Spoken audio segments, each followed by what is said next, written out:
Welcome back to another episode of the Red Pill Cartel podcast. I have a fucking awesome band here called Star Beast. You guys want to go around the horn and introduce yourselves here? I'm Tony Lombardi, rhythm guitars and keys. I'm Chowder, bass guitar. Ken, drummer. Ruben, guitar and vocals. Awesome. So give us a little background on how this band came to be conceived, so to speak. During COVID, my son started learning to play guitar, and he was listening to a lot of stoner metal bands. And basically said, "Hey, Dad, write songs like this." And so I did, not thinking anything would come out of it, and recorded them with Ken and just started putting them online. And just the reaction we got was kind of overwhelming. So I said, you know what, we got to start a band. So that's where it came from, that direction. There's rules. You got to tune your guitar a certain way. You know, the tempos have to be kind of slow, even though we broke some of those rules. And certain types of distortion that start with R and end with AT. That's what created the sound. And you know, I'm a pop writer by nature, so writing in that context was a lot of fun. And these guys bringing their talent to it is like a joy. So it's just been a love fest putting this together. That's awesome. How did you guys all get together? I know Chowder, your background, but Anthony and Ken, not so much. Well, Ruben and I met years and years ago through a different project called Sir Jerry. They needed a drummer. They called me up. I got in. Then Ruben and I started working on some tunes of a different band. That went for a little while. And then, again, COVID hit. Everything kind of died. This project started. He called me up again and said, "Hey, you want to play?" I'm like, "Hey, yeah." So here we are. And then That's awesome. I knew Tony from work. Okay. And Ruben was like, "Hey, let's put a band together." And so I was like, you actually work with a friend of mine who plays bass. And he was saying we needed a guitar player, maybe key player. So we kind of forced him into it. Having not played guitar on stage at that point for some 16 years, give or take. Yeah. I'm like, you sure, man? It's been a while. And here actually, I don't know if you guys know, I had an interview with Len Lamanna from Frail Fragment, and Tony, he was talking about how he has background with you. Oh yeah, yeah. Back in the day, he was in the old band, Sleep Behind the Flame. He was nice enough to put us on a few of his bills, and yeah, we met that way. We played a bunch of shows, became good friends, kept in contact. Years later, here we are with Star Beast, playing shows again. That's sweet, dude. Yeah, man. I don't know if you guys know, if Tony told you, but I had met up with him at I Mother Earth and Tea Party. He just comes up to me. He's like, "Are you Dave?" I was like, "Holy shit!" It was the beard, man. I'm like, that beard looks familiar. I recognize that. Yeah. Like, it's got to be him. Yeah, it was great. It was a great time. That's awesome. Yeah. So, where to go now? So you guys are working on a new album, right? Yeah. How far into that are you? Well, we're far. We got like 14 new songs. We're just cutting rhythm guitars and keys on it now. A couple of bass tracks as well. It's fun. It's just like it's fun just doing music because you love doing it. You know, I don't have any ulterior motives. We don't. But because you know, in the day, everybody's thinking of clever ways to promote their music, and it's all about weird marketing and shit. We don't give a shit. We're just doing this for fun, man. And I think it shows. You know, the music kind of radiates. People like it. It's like we're the traveling Wilburys or something, you know. No, I like it, like especially the intro track for the first album, where it's like, "We're gonna come to your town, we're not gonna let you down," right? It's like one of those things where it's like, it feels like you're here to like kind of step in and take over, but you don't really have that attitude though, right? 100%. Yeah. Yeah. I mean, initially, the reaction was so positive that it was like, oh, we like kind of stumbled on a sound. You know, it's not like any of us are geniuses. We're a bunch of idiots, right? But we kind of stumbled on a sound. Big fuzzed out guitar is crazy. You know, solos are always with a half wah on. Right. With a chorus pedal, right? But you have to, Dad. do this. Okay. So Taking directions from your son. Yeah, well, Pretty much. it's true. That's true. Yeah, play big dumb drum beats. Oh, okay. Don't Yeah. get fancy. Okay. Ken, I can do this. Big old power chord. No, it's like You- it's a fun wall of noise, and Yeah, totally. good songs Totally. tied in, and it's just fun. No, like I've listened to the album like I can't even tell you how many times. It's probably gonna show up on my Spotify Wrapped for sure. nice. Nice. Excellent. Thank you. Thank you. Uh, Yeah, thank you very exactly. much. Yeah, no, Yeah, thank you. dude, I love it. I love it. It's just it's like it suits any mood too. Like while I'm gaming or while I'm in the car, whatever. It's just like hard rocking, fucking easy to listen to, awesome fucking tunes, man. Like I told you, Ruben, when we met, when we hit the coast, it's just that bass line, Chowder, like the do do do do do do do do do do. It's like it just fucking gets me every time. What about your choice for the artwork in the videos, Ruben? How did that Yeah, come about? those were kind of early. Um, frankly, they came out of necessity, right? Because it's COVID, you can't do a lot of getting together and filming a music video. So Right. I just researched public domain vintage films because I love them. I love all these old kooky horror movies. And one came out called The Terror from 1963. And from some fluky legal reason, it was free. So I just, all right, hey, look, it's Jack Nicholson.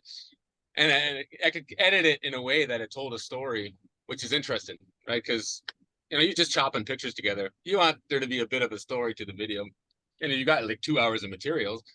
So those videos came about from that. The one with The Last Man on Earth, black and white zombie flick, from 19. Yeah, Yeah, it's great. it's cool. So the aesthetic is something I love, but it was also a matter of convenience because, what do? You just want to make a video, but And in some strange way, shape, or form, it actually suits the music too. yeah, walking outside, rainbow colored life, dead zombies everywhere. Like that's what you want. You're an old horror fan, right? Yeah, I write into like 8mm film enthusiast, so I've hoarded cameras for years to a point where I should get mental help. Well, So, I would assume that you creating music helps you with your mental health. No, it definitely promotes it. yeah, absolutely. You gotta have it, like a balance in your life where you can be free to be creative. I find I just kind of lose my head if I can't do it. Yeah, for sure. I read this book once called The War of Art. Yeah. So it's like the art of war in reverse. And it's basically like daily affirmations where basically if you're not using your creative abilities, then you're slowly killing yourself on the inside. Yeah, you got it.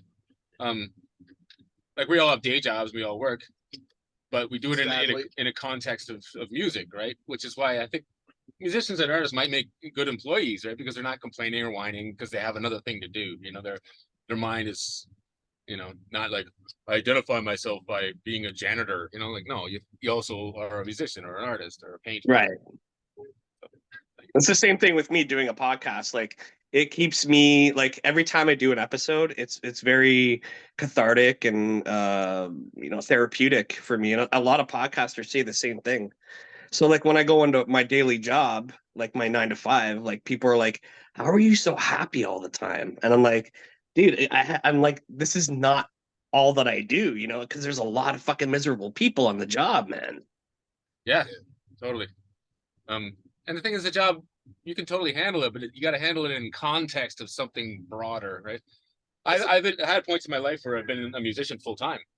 That's not good either. Yeah. You got to crawl out of your ass too, right? So you need that balance. You need both. You got to climb out of the hamster wheel. Yeah. Yeah, for sure. Yeah. Having a good hobby, whether you're a full-time musician and you need something on the side, like a lot of guys I was listening to, like Maynard and those guys, they fish. They go fishing when they're on tour, so that's their side to get out of the hamster wheel of playing in a band. And for us right now, the hamster wheels are 9 to 5, but Soon it won't be. Yeah. Star Beast over Canada. It's coming. Oh yeah.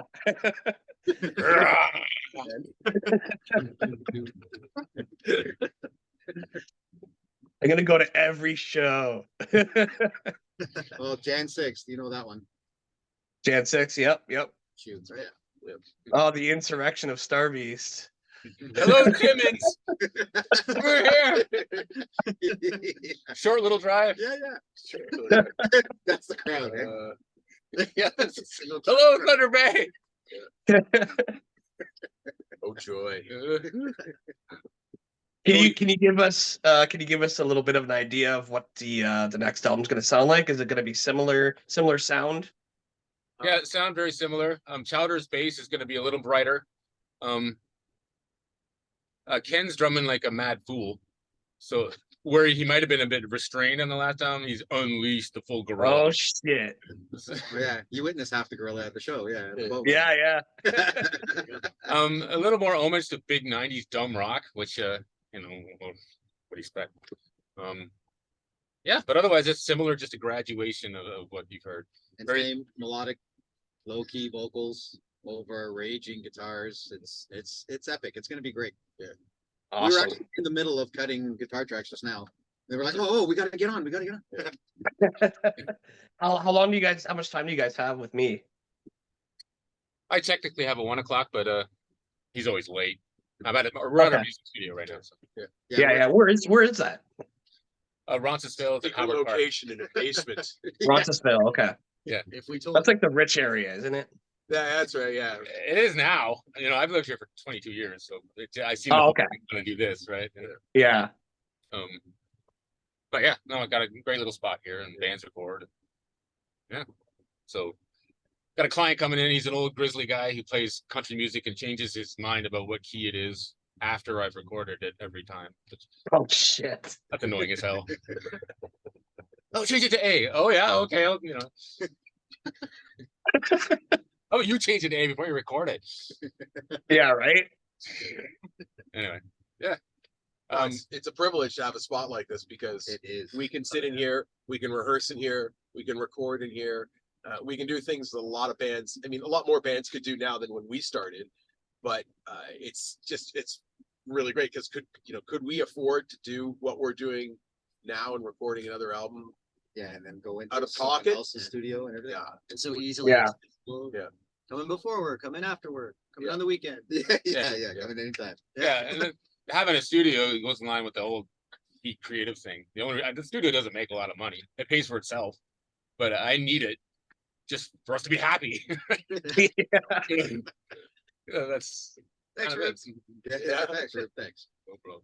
But you have the upper hand now. So you can just like take your time and do whatever it is you want to do in your own time. So that's like instead of going to another studio, paying them X amount of money and then having a certain amount of time and you got to kind of rush, can't take your time with it, Yeah, totally. But also the people that pay teach Ruben how to do it right for us. It's working. See, they beat them down so much that when we come, we can just push them around. Yeah, I'm like Be a like, carpet. we're doing it again. Yeah. Do it again. Do it again. You can pour beer on it and whatever, you can puke on it. Clean that up, Ruben. Tony puked my console. Oh well. Oh well. Okay. Shut up, Ruben. Just get another one. We already And have- the studio's called Marmaduke, is it not? Yeah, it's because the street is called Marmaduke, just the off. Okay. no relation to the dog. Yeah, Oh, no, okay. Nobody was a fan of Marmaduke. I probably was. basic Oh, memory that's is not a alright. lot. I could not be a fan of a big Great Dane that lumbers around, Yeah, exactly. drools on people. Still Garfield, he was still cool. Kind of reminds me of you. It's true. I am a bass player. I do lumber around and drool, so You do drool a lot. You do like being scratched behind your ear. I Yeah, do yeah. like being scratched behind the ear. Yeah. Don't. Off camera, off camera. By women. Well, yes. I'm sure my wife will have something to say about that. She's a woman though, so it's okay. Oh, she's desperate. Yeah. All right. So now, okay, so are you gonna be, is there like a set, do you have set dates and like, do you have like a lot of tour dates coming up or is it just like a bar here, a bar there? Yeah, we're still really even growing as our live act because we've only played like 8 shows, you know. So Right. right now it is a bar here, a bar there. Our goal is to land a tour, but we still have to let things ferment to a point where we can go, hey, look at us, right? So Yeah. and we're not in a big hurry to fail, right? We don't want to like, throw ourselves in people's faces. You know, we just want to let the music do the talking and keep things percolating, you know? Kind Yeah. of organically growing instead of like, uh stepping into a pentagram and slitting a goat's throat and Yeah. Yeah.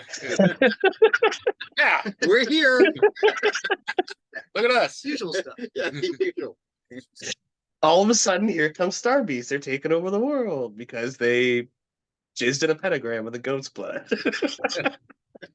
Yeah, shit like that doesn't work unless you can, you know, if you got nothing to back it up with. And so luckily with us, the music has been resonating and we want to let that keep resonating. So Yeah. Yeah. we're going to follow the music as opposed to us going, hey, look at us. You know, Yeah. And there's still that word of mouth thing. Like I do what I do because I want to get bands like you guys out there and get that word of mouth going. And then like I have a couple guys at work that are hooked on your album too. So hopefully that word of mouth spreads like a little fire, Exactly. yeah, that's how it happens. And then suddenly it's like, hey, check these guys out, you know. But you have to have the music and direction first, you know.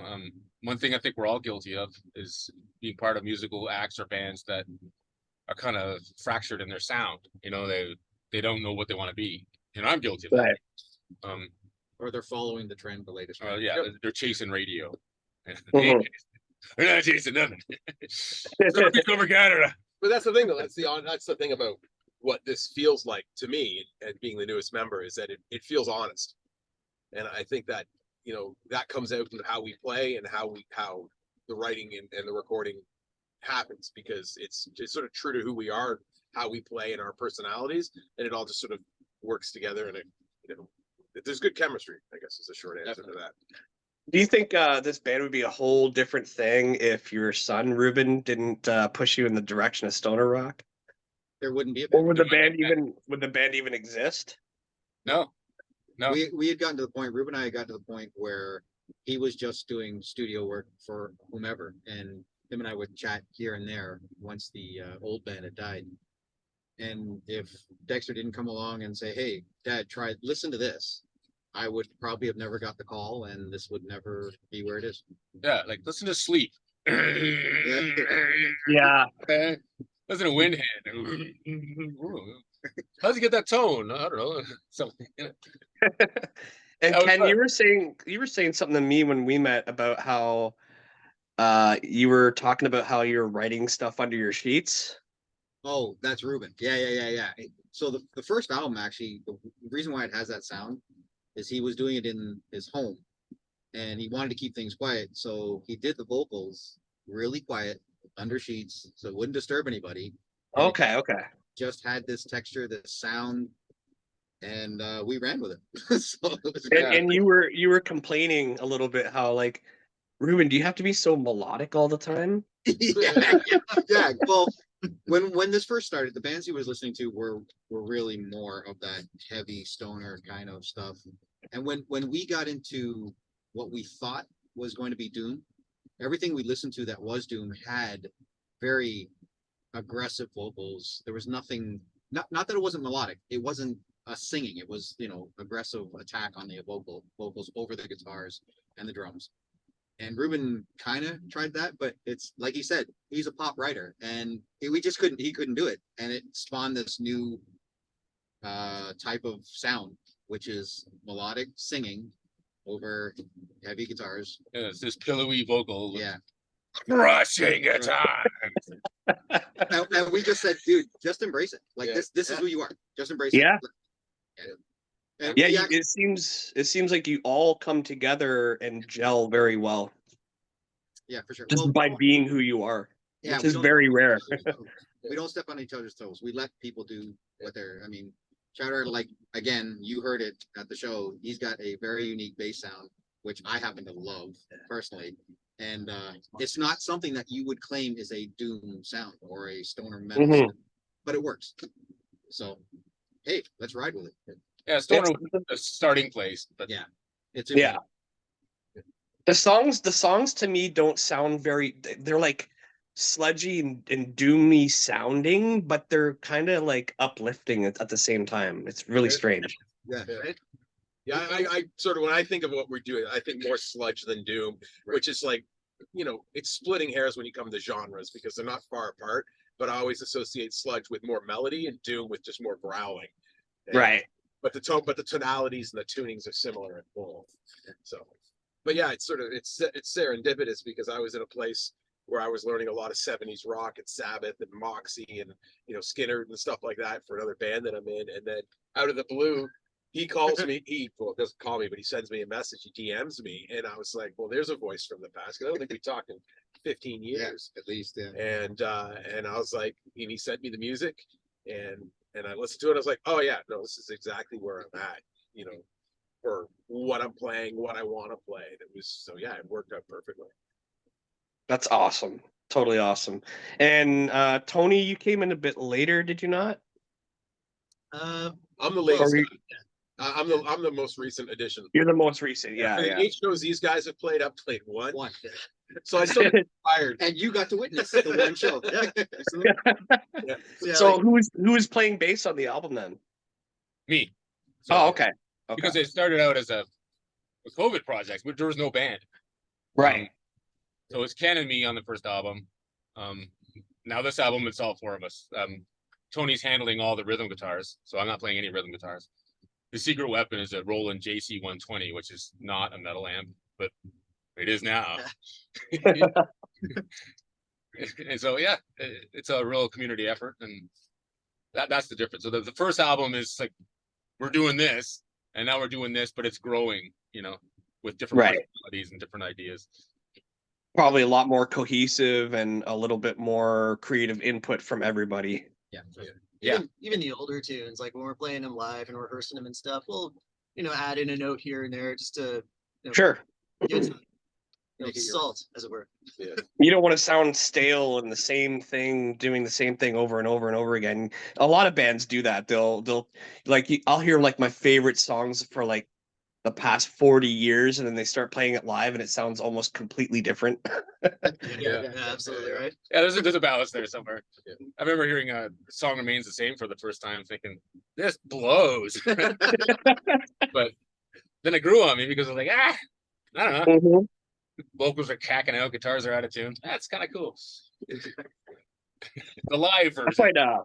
find Rush does that a lot with their songs, especially now because Getty's voice isn't hitting those high registers like he used to when he was a kid.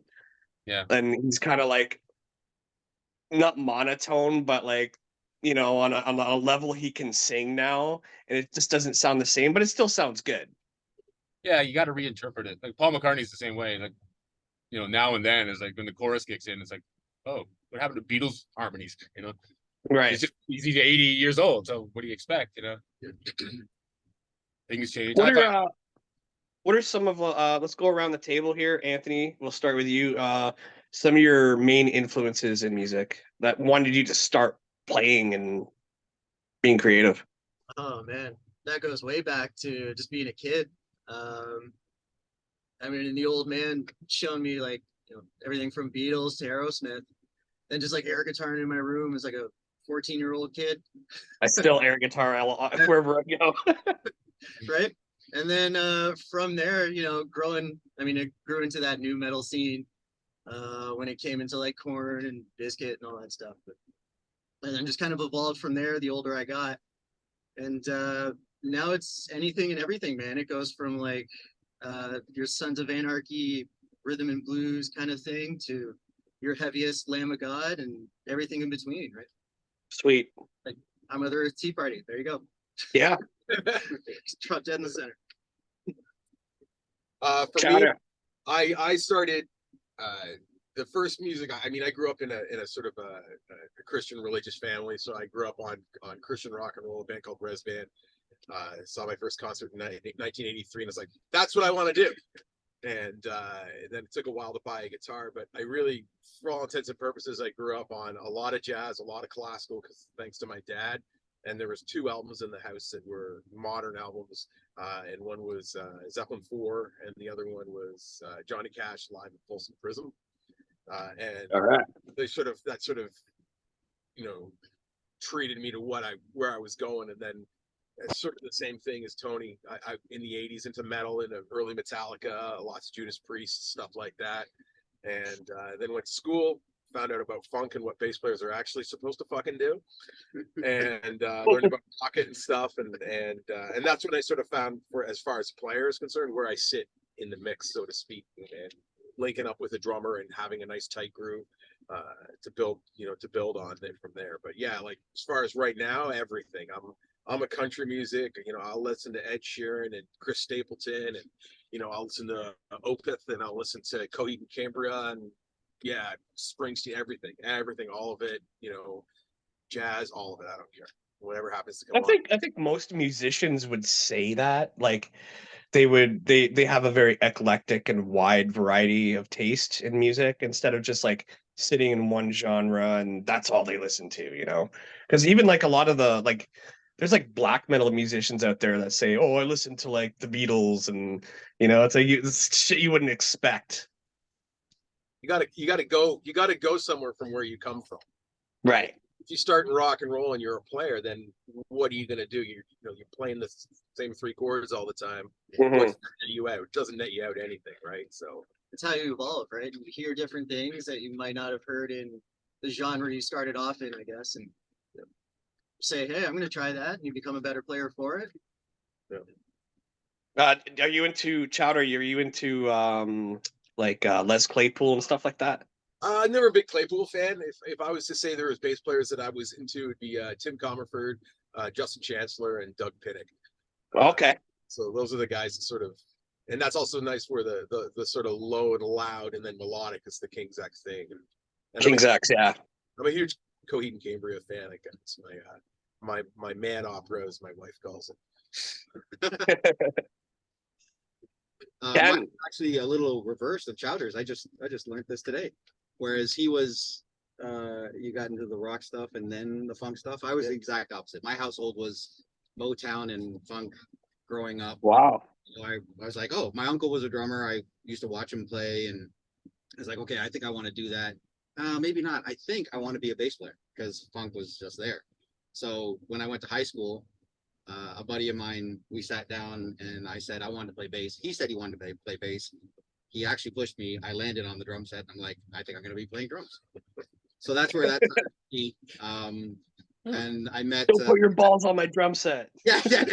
And he introduced me to Sabbath and Maiden, a little bit of Kiss here and there.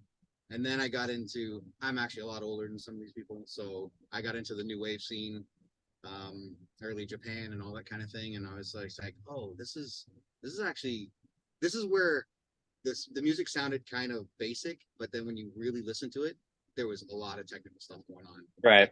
A lot of things to learn. Same with the funks, grooves, and everything like that. And then it just kind of grew into I would play whatever I could get my hands on. So that's where I'm at now.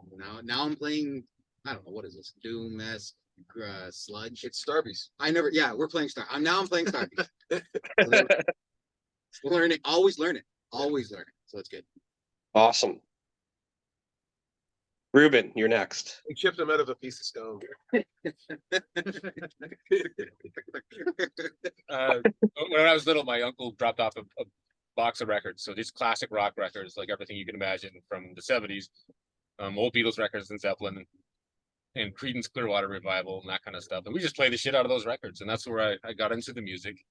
I didn't get into being a musician until I think later, like age 16 or 17. I discovered Black Sabbath, right? And then I went to my dad and said, Dad, why didn't you ever tell me about Black Sabbath? He said, well, Because they're of the devil, Ruben. And so over the years, my taste has sort of crystallized between Beatles and Sabbath, and you can kind of hear it now, right? So it's nice that that's sort of come out of the wash, and But as far as listening, I've listened to the crap out of Gordon Lightfoot in the last few years. Like that guy's got some great melodies. I never liked him growing up, but as I now. Like so I would never reach for a Gordon Lightfoot album and put it on, but I got Gord's Gold like playing all day. Like, remember that big sort of sexy looking album? That's the beauty of art, though. Like it's a timeless thing. It's eternal. Once it's created, it's there forever. So you can always go back to it if like I find myself always like going back to stuff that I didn't like when I was a kid, but I like it now. So Yeah. that's the beauty of it, man. Yeah. And like people are like, dude, you still listen to this band? I'm like, yeah, of course, it's there, and it's fucking good. Well, the cool So thing why too, not? you're listening to all this older stuff with different ears. Yeah. Like Yeah. I go back and listen to it. I'm like, I never heard that. I didn't understand it back then. Now I'm like learning from it. So There is one exception. Def Leppard. Hated them then. Hate them now. And I'll continue to hate them in the future. Hello, Def Leppard. Yes, take that tour. Sorry, what? Sorry, lawyers? What? Oh, it's just so cheesy. Pussy. Like, oh, shut up. Like, when I was a teenager, like it sounded bad then. Like, wow, this is the worst. Yeah. See, I'll disagree because I think Paranoia and High and Dry are not bad albums. Okay, rock. I like those as well. It's like early Crew. You can argue about Motley Crue through the 80s all you want, but Too Fast for Love and Shout at the Devil, they're just fucking good punk records. Yeah. They're punk records. They're punk records that talk about drinking and girls as opposed to rebellion, but they're just punk records. Looks That Kill. Okay. I love that song. Maybe we should cover it in C.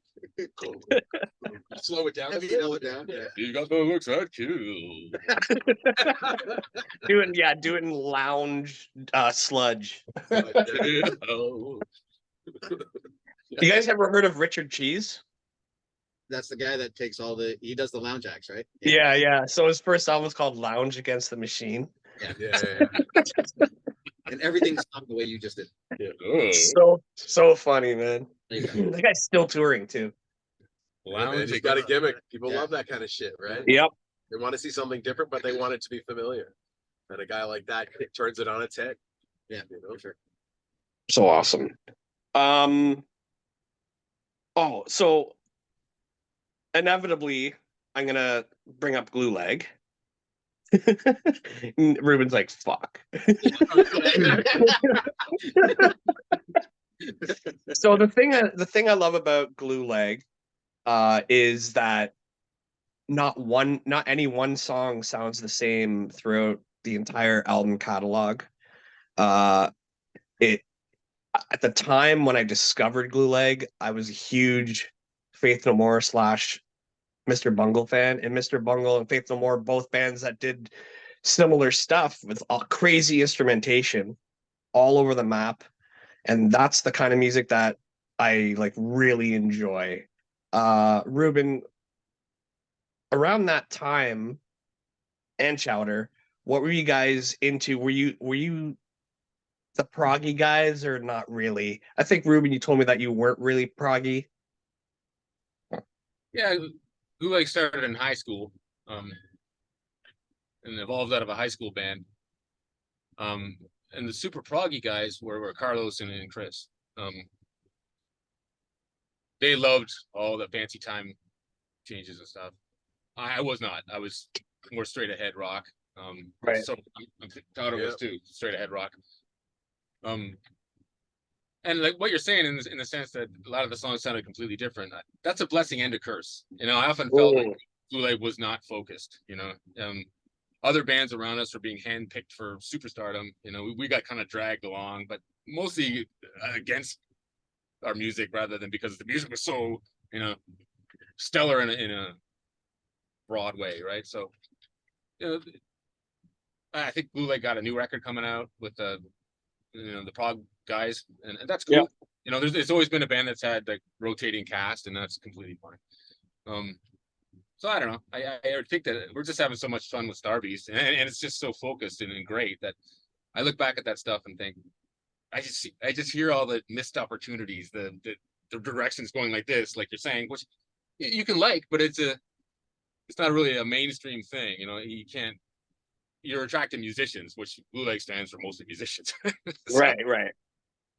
Our eclecticness was our calling card as well. So, and we're also a victim to what our market was. Canada just doesn't absorb a band like that. Whereas you look at the Mhm. Primus and Mr. Bungle and and bands like that, and they have a much bigger market to play it. So they can play to a smaller room, but play it all over the United States. Whereas in Canada, you do 20 days and you're done. Yeah. And it's the curse of being a successful in air quotes Canadian band, because you look at bands like the Tea Party and I Mother Earth who do very, very well in Canada, but they do a couple of weeks and there's nowhere else to play. And Right. that was sort of the challenge that we faced. We really needed to go to the States. It never really happened for us. And yeah, that's just what it is. And I think, the really the byproduct of all of this is now you got two very different bands from the same source that are do two things that are really interesting, and you get two cool bands out of it. So Yeah. yeah, No, I get the best of both worlds here, man. I was actually supposed to interview Carlos and Chris a couple days ago, but Carlos had to reschedule till next Thursday. So it's kind of interesting that I get to interview both of you guys, both bands, and it's like, holy shit, like this is kind of like surreal for me, As a fans of Ruben and Chowder for like fucking 30 years, man. It's wild. You guys are wrong. That's how I keep going. I'm only 32. I don't know what you're talking about. Started playing really young. Really young. It was the touch of the God's hand. Yeah. Yeah, it's just weird the way the cookie crumbles. I mean, we're all just living our lives and doing our thing, and Yeah. but yeah, just excited to keep playing music and to have a cool angle and experiment with weird distortions and stuff. And that's a riot, and you got to have fun doing it. For sure, yeah, for sure. It's funny too because I was talking to like my coworkers and stuff about what I'm doing and stuff, and my friend was like, "Oh, Blue Leg reunion," and I'm like, "I don't think so," but I think it would be a very strange day on the planet if Glue Leg as it is and Star Beast as it is ended up in the same space together. I think right? probably the space time continuum would collapse in on itself and black hole. They just we're as much as we come from the same place, we're really not alike. Yeah, no, I totally agree. And I personally, just think I'm it's letting these guys go. So they're taking them away from me. That's it. Yeah, and Chad, no. yeah. How did you guys score Sylvia Massey for Clodhopper? We threw in the back of a white van. No, I think she was sort of between Marriages. gigs, and then yeah, it's just our management managed to get her for a short amount of time for pretty cheap. It's just for practical reasons. Yeah. Wow. Yeah, and that record was kind of crazy because we did tracking in a regular studio on drums, and then we went to another small studio that had a bunch of ADAT machines, like their old VHS cassette based digital recorders. So it's kind of rough, like linking them all up, and there was a lot of technical problems. Yeah. But I remember it was a good Vietnamese food place right around the corner, so Yeah. that made up for it. That was a fun experience though, because we got into the era on 2-inch tape, which not a lot of people can say. And watching Sylvia Massey cut tape and recording in the big room at Metalworks. No, the one up north, Phase one. Yeah, Recording in the big room at Phase one was pretty fucking cool. Like I Yeah. still fondly remember that experience and being in that place and using every microphone and every cable on the drums and yeah, using two. yeah, it's a different. It's a completely different animal. It was a different time. There was different money to be spent, and yeah, it allowed us an experience. I mean, these guys didn't get to have, and it's pretty cool. It was pretty cool, That's awesome. Funny though, you walk through those studios like just a few years later, and you see a huge SSL and then a laptop on them. None of it's getting used. It's Yeah. it's just kind of a shame. Millions of banks of compressors and Pultecs and stuff. And nah, I'm just gonna use my little Pro Tools. Yeah. And that's when it all came crashing down and being devalued. But I got a tape recorder over there. Yeah. I saw in your IG reels that you're using the reel to reels. Yeah, it's a fun process. It's a lot of people talk about the sonics of using tape, there's not that much difference. Like tape is pretty high fidelity, right? Like if you have a dog's ear, maybe you can hear a difference. If you turn it way slow, then you start to get the hiss and the rumble and stuff. But mostly it's process. So if you're a painter, what kind of paints do you use? Do you use oils or watercolors? You know, if you're a recording engineer, what do you use? Do you use Pro Tools or you use a tape? Tape means your band better have their shit together. You know, did you fix that? No, No. So you can't fix nothing. You know, so that's fun. And as a musician, we like recording on it. We did a bunch of tracks doing simple miking on the drums, like Led Zeppelin style, 3 mic setup.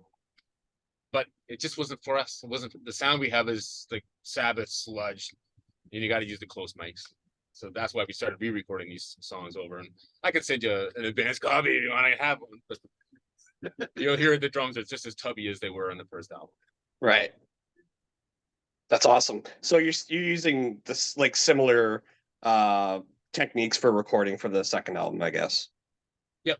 Yeah, we weren't gonna, and then Ken was like, "Rube, you know, it sounds kind of vintagey lo-fi."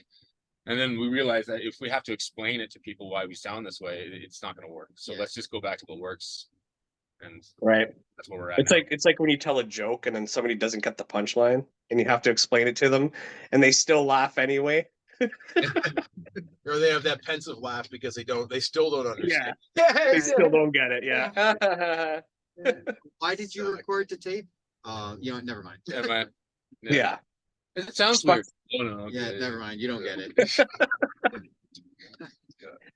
Yeah, I don't think we're that much of an art rock band No. where that's like we have to record on tape for the integrity of the ages. No, we did it, and we decided not to. That's it. I mean, also we could record on tape and still have it sound the way it does now. It's just the type we had to realize the type of music we're doing isn't conducive to it, you know. Yeah. So Yeah.